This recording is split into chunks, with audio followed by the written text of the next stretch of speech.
Olá, bem-vindos a mais uma conversa com o especialista. Estamos aqui com a Aline Tomazini Paulino, que é psicóloga, professora e supervisora do curso de especialização em psicologia obstétrica da Unifesp, psicóloga do ambulatório de prematuridade da Unifesp e também professora do Instituto Brasileiro Interdisciplinar em Psicologia Obstétrica. Aline, primeiramente, bem-vinda, obrigado pela disponibilidade e vamos discutir aqui a respeito das especificidades dos aspectos psicológicos da mãe solo. Obrigada pelo convite.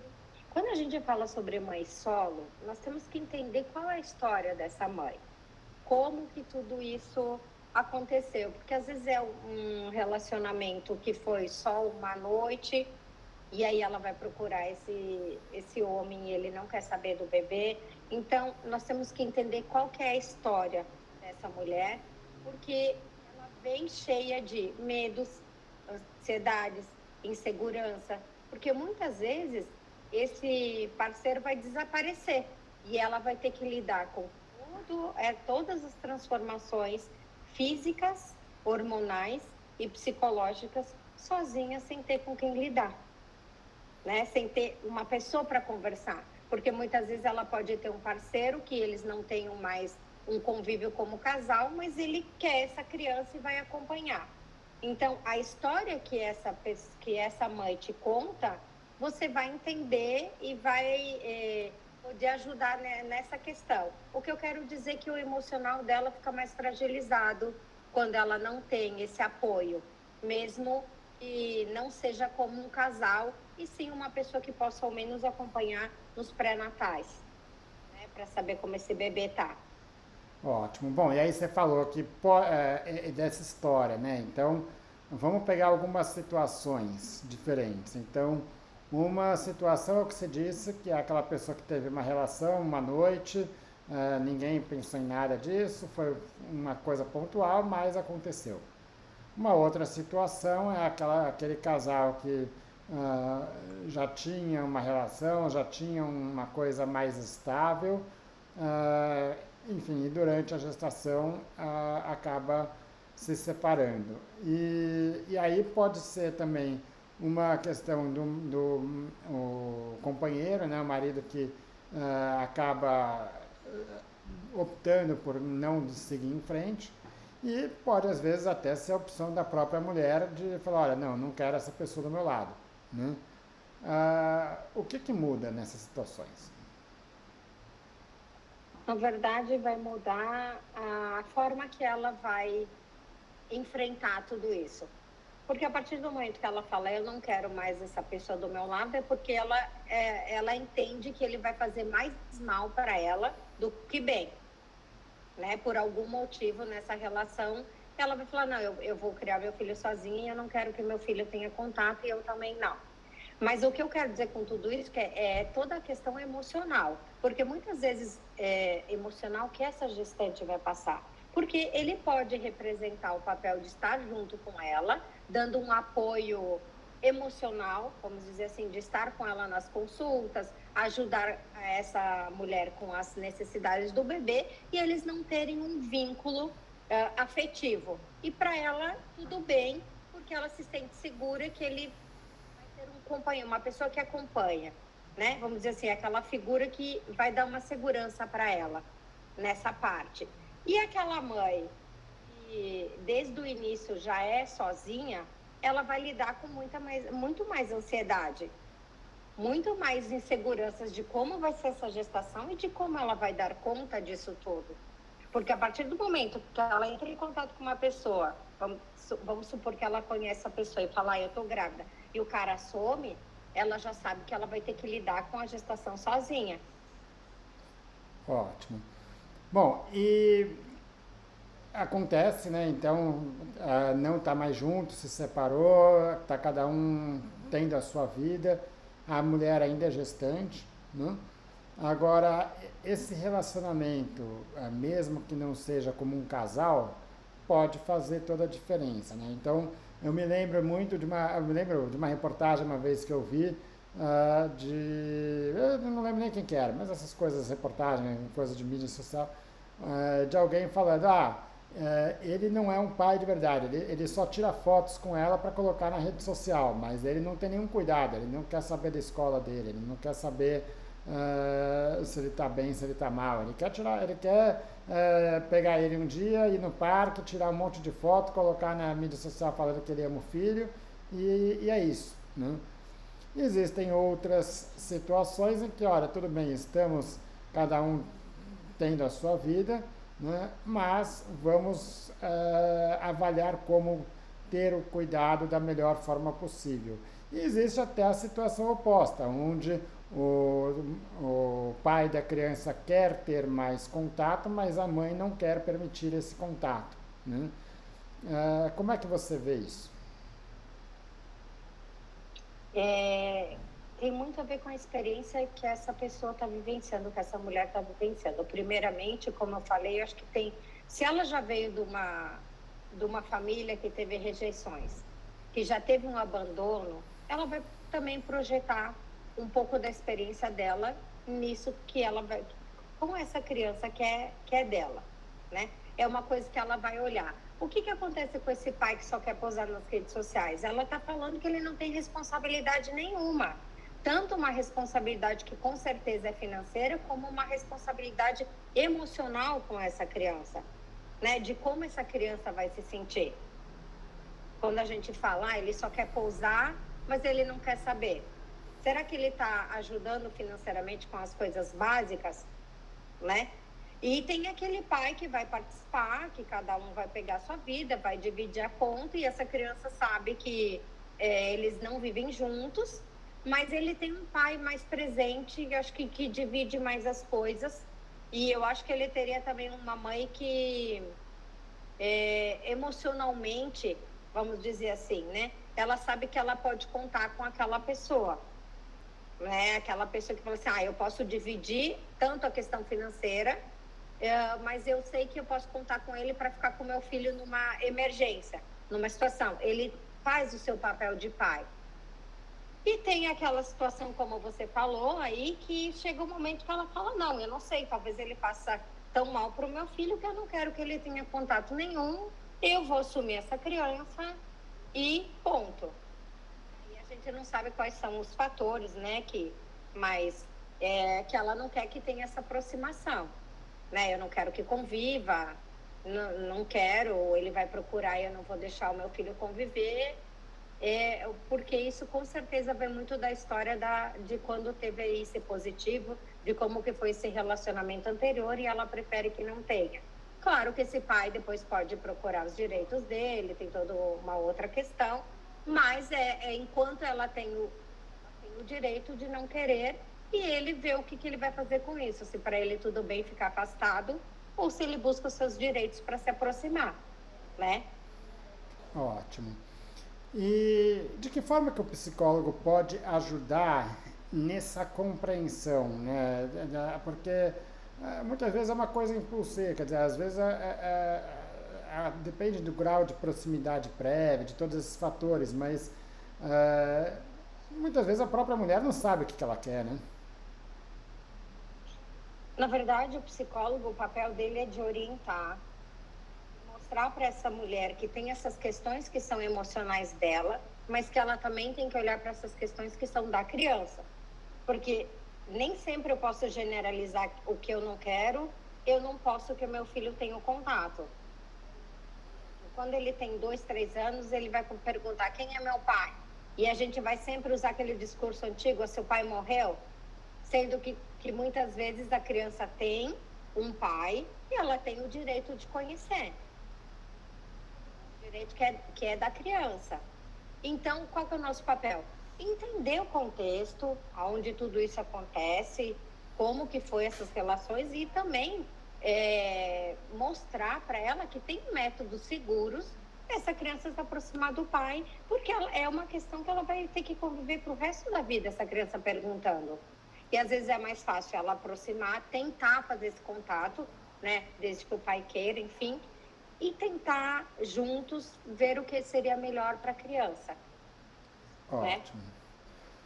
Bom, levar uma gestação solo, na grande maioria das vezes, não é um desejo da mulher, né? Quer dizer, é uma coisa que acontece, mas ela não... Existem casos que sim, mas a maioria das vezes não é uma coisa que ela deseja aquilo no momento em que ela ficou grávida, né? E a primeira barreira, talvez, que ela tenha que passar é preconceito, seja da comunidade, das pessoas em volta, da família, né? Aquela coisa, olha, fez, agora aguenta. Ou então, olha, não soube escolher a pessoa, agora, enfim, querendo até culpar aquela mulher pela situação que ela está vivendo, né? O que, que você teria para dizer sobre isso? Na verdade, a gente vem ainda daquela fala bem antiga, né? Que quando você engravida, se a gente pensar num adolescente aí de 15, 16 anos, ou 20 e poucos anos, os pais sempre têm aquele olhar que, tipo, não era o que eu queria para você agora, né? Então, a primeira coisa da família vai ser, o primeiro movimento é esse. Nossa, você vai ter um filho, vai acabar com a sua vida, que é um termo muito comum que as pessoas ainda usam, né? Em vez de falar, olha, vai dificultar em algumas fases, mas se você escuta muito isso, você acabou com a sua vida, 20 e poucos anos nova, eu dei essa fase, né? Mas, assim, a família mais critica, os amigos também vão falar, nossa, você engravidou, porque as pessoas, no momento que... Hoje nós temos várias formas de prevenção, mas pode acontecer, a gente entra naquilo que nem sempre nós temos um apoio, e fala assim, olha, estamos com você, vai dar tudo certo. Primeiro, sempre vão vir as críticas, né? E aí, o que eu acho importante é essas pessoas também buscarem comunidades para ter suporte, comunidades de mães solos, que tenham trocas, porque elas vão se sentir muito sozinhas nesse processo todo. Tem os medos, terão as ansiedades de uma gestação, só que ainda elas têm o fator de estar sozinha. Mas ter amigos e poder dividir com pessoas, isso ajuda muito. Mas as críticas sempre elas vão vir. Ótimo. Bom, a sobrecarga física, a sobrecarga mental, emocional é um problema que é comum para qualquer mãe, mas que é ainda mais intenso no caso de mães solo, e ainda mais, quer dizer, ela não tem às vezes com quem compartilhar ah, esses sentimentos, né? Ah, o que que, o que pode ser feito no sentido de melhorar a saúde mental? Porque muitas vezes a própria família é o que você falou, né? Não é o marido, é a mãe, né? Quer dizer, é o papel da avó, a mãe, ou seja, a avó no caso, né? Não é, nem sempre é fácil compartilhar essas questões com esses terceiros, né? E o que, que pode ser feito para, ao mesmo tempo, quer dizer, a avó não assumir o papel do marido, vamos dizer que ela não é o pai, né? Mas poder dar esse conforto para a filha, ou talvez o psicólogo, como é que você pode se preparar ou dar esse suporte para essa mãe? Eu acho que a psicologia seria muito importante, essa mãe procurar uma ajuda, né? Essa parte psicológica. A família tem um olhar diferenciado, por mais que nem sempre acontece, mas eu acho que elas mais buscam ajudas nas amigas. Mesmo as amigas que não têm filhos, elas acabam sendo as pessoas mais próximas e que podem dar uma rede de apoio. Os avós também acabam ajudando, porque depois que a criança nasce, muita coisa muda, né? Primeiro vem toda aquela crítica, e tal, mas depois chega um bebê, muda tudo. Na maioria dos casos que a gente vê na clínica, os avós acabam aceitando, muda a rotina. Os tios depois acabam fazendo um pouco dessa parte paterna, dando um pouco daquele suporte. O quadro familiar ele acaba mudando. Porém, essas mães que estão de fato muito sozinhas, a gente percebe que as amigas acabam fazendo um papel de, olha, eu posso ficar com seu filho um pouco, eu posso te ajudar aqui. Talvez ela tenha um compromisso de trabalho, uma reunião, nós percebemos que algumas mulheres se ajudam, o que é muito importante. Tem a parte que super critica, mas tem pessoas mais próximas que acabam ajudando. E o que eu acho importante também da psicologia é que a gente tivesse mais políticas públicas que olhassem para isso, né? Atividades com essas mães, que pudéssemos olhar em grupos com outras mães, que essas crianças pudessem interagir com outras crianças e assim formarem elas uma rede de apoio. Por isso que a rede de apoio, às vezes virtual, é muito importante, porque ela vai falar lá com aquela pessoa que muitas vezes ela não falou para a mãe, nem sempre talvez falou para uma amiga, né? Porque essa rede de apoio, pessoas que não se conhecem, eu estou me sentindo assim, eu não tenho com quem fique com meu filho e tal, é muito importante para suporte. Ótimo. Mas seria bom que tivéssemos, né, um olhar assim, diferenciado, porque a carga delas é muito maior. É uma carga que elas trabalham durante o dia, levam essas crianças para a creche, pegam essas crianças, chegam em casa, tem toda aquela dinâmica de alimentação, organização. E o burnout está bem presente, né? Porque o dia seguinte são elas que levam para a creche e tudo aquilo. Se você não tem um companheiro, você não tem com quem contar. Ótimo. Bom, a gente até teve um vídeo falando sobre o burnout e era isso que eu queria chegar para finalizar, né? Porque a primeira coisa que a gente discutiu ali, olha, a mulher ela tem que ter um tempo para ela, né? Quer dizer, ela tem que ter um tempo onde ela consegue se desligar um pouco da criança para não gerar essa fadiga mental excessiva e que não comece a maternidade a virar um transtorno, vamos dizer assim, né? Agora, no caso da mãe solo, que tem que ganhar dinheiro para sustentar essa família, então tem que trabalhar, tem toda a atividade com a criança em casa, que vai estar trabalhando e vão estar ligando da escola porque a criança está com febre e ela não tem o que fazer, né? E ao mesmo tempo ela sabe que se ela sair do trabalho e ela perder aquele trabalho, obviamente que as faltas tendem a ser mais frequentes. E se as faltas são mais frequentes, o risco de uma demissão, até de perda desse trabalho é maior, né? Então são os medos que essa mulher vive são muito intensos, né? Porque ela sabe que se ela falhar, não vai ter alguém por trás disso, né? Primeiro, quer dizer, como fazer essa mãe entender os limites de até onde ela pode ir de uma forma saudável e de que forma que talvez os avós ou quem que possa falar, olha, nós precisamos assumir um pouco dessa responsabilidade, não dá para deixar tudo no colo dela. O papel da psicologia obstétrica é justamente esse, chamar esses avós, chamar esses avós para a realidade e para a conversa, para entender, porque muitas vezes se essa mãe tem um problema com essa filha já de relacionamento, ela não vai querer ajudar.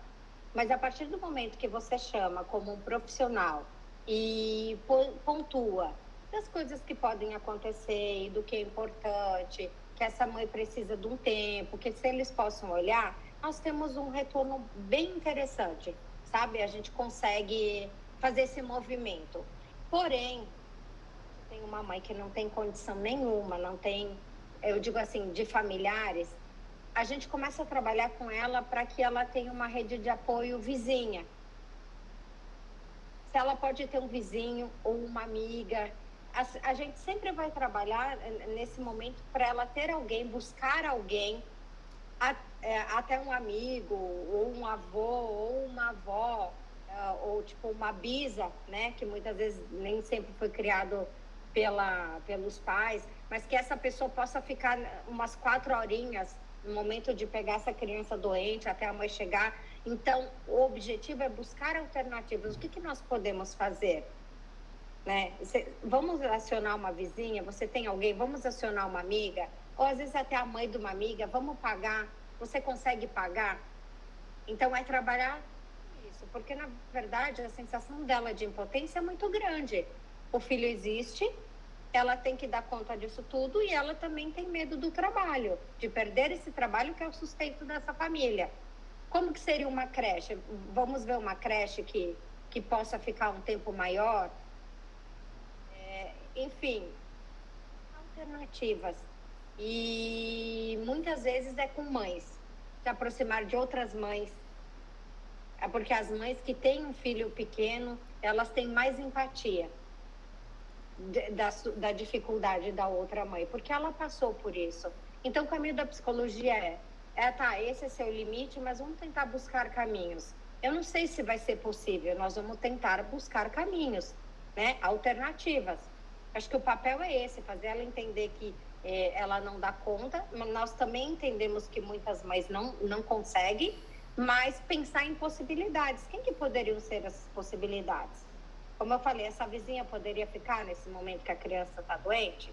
Como que seria? Um outro parente, um irmão, enfim, uma cunhada, um amigo, a gente tenta levar para ela esse conforto de buscar uma rede para que ela possa ficar tranquila.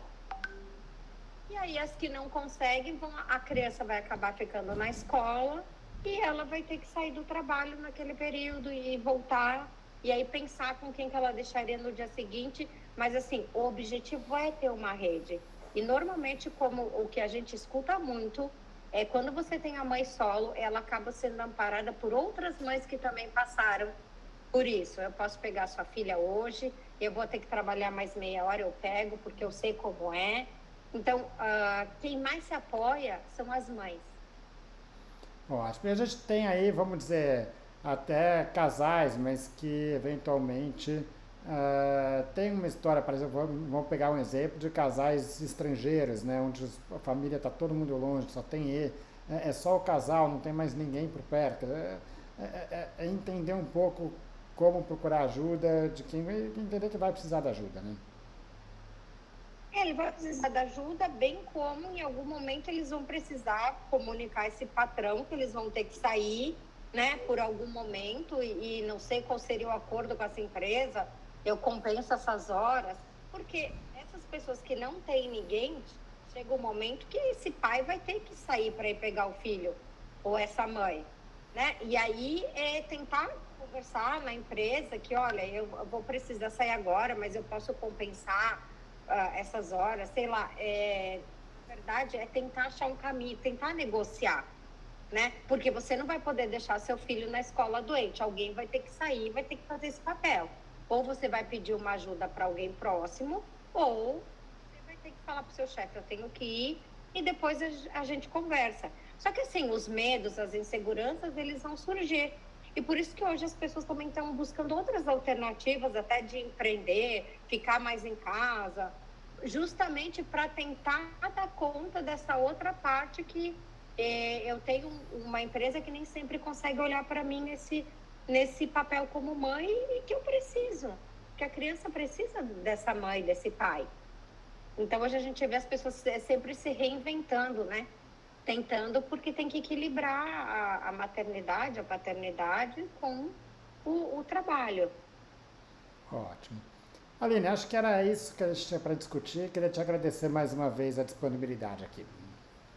Eu que agradeço. Muito obrigada. Obrigado mais uma vez.